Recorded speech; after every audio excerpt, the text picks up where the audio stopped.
first I'm going to start off with Pam. Pam, I'm going to unmute you. Okay, are you there? Yes, I'm here.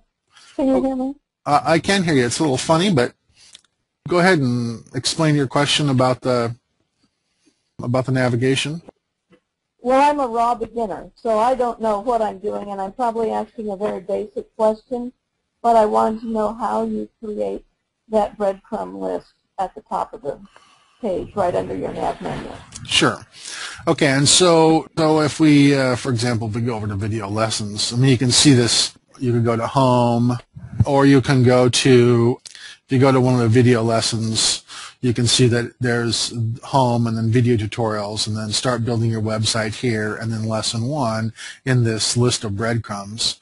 If you select on any one of those things, it takes you to, you know, the page inside that breadcrumb trail that allows you to go back to the beginning or back to some other place where you've started. And so that's the question about the breadcrumbs. And on this site, I have breadcrumbs both immediately below my navigation, and I also have the breadcrumbs down by the footer.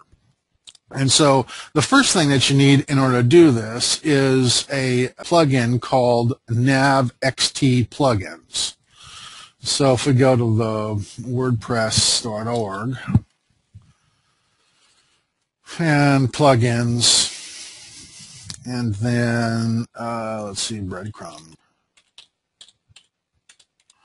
This is the one I like, the Breadcrumb NavXT. Now you could use Yoast, and I did used to use Yoast, but the nice thing about NavXT is it gives me a little bit more control over the way the breadcrumb is displayed. And so once you install NavXT, you have to do something though, because it doesn't automatically get added to a page.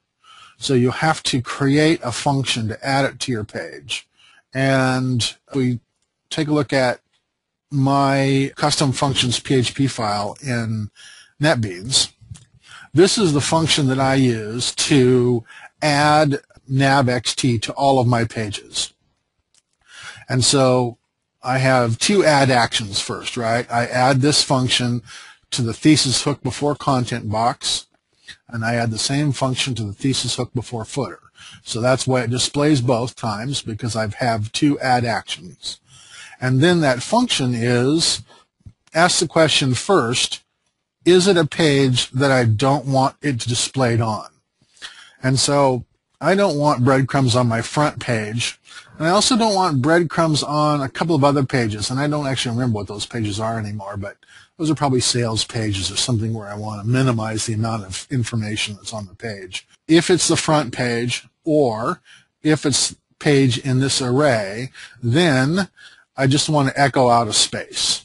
So all it does is place a space on the page, and since it's just an empty space, it doesn't get rendered and nothing really happens. But if it's not one of those pages, then I want it first to echo an HTML div class to wrap the function in, and that way I can then assign styles to the display because it's inside this class.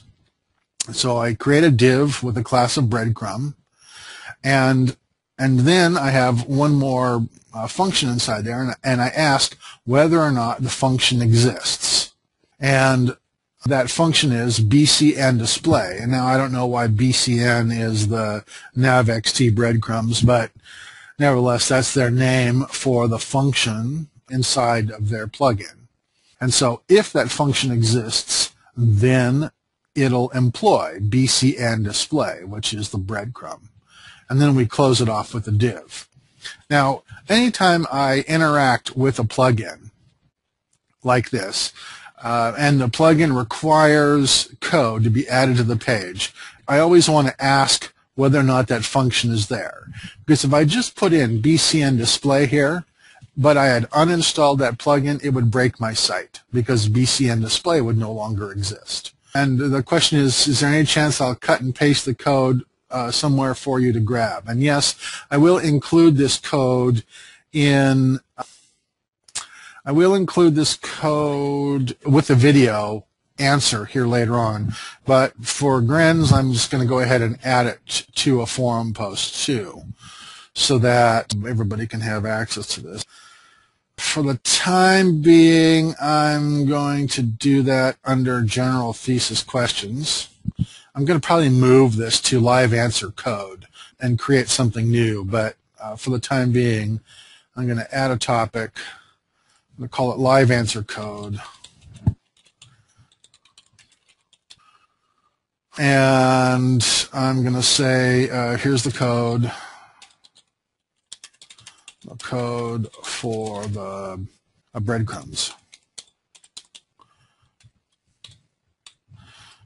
Now, the only reason I'm making you watch this is because I want you to see how to wrap this code in code like to make it look like code inside this. So I've just pasted that.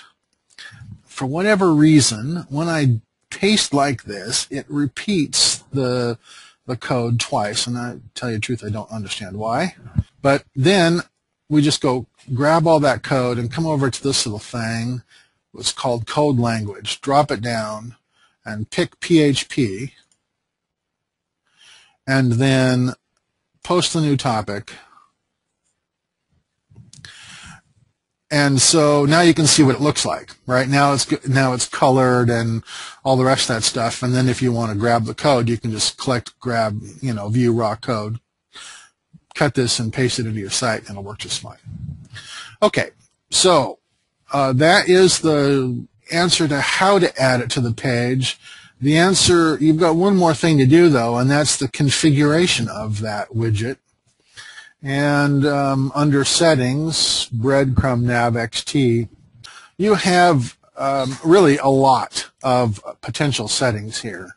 And I think the thing that I change most often,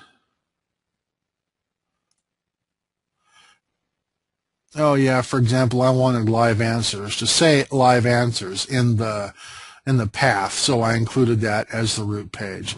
There are a few things like that you can set, and maybe this is beyond the scope of this conversation, but there are settings inside this Breadcrumb NavXT that allow you to change some stuff up.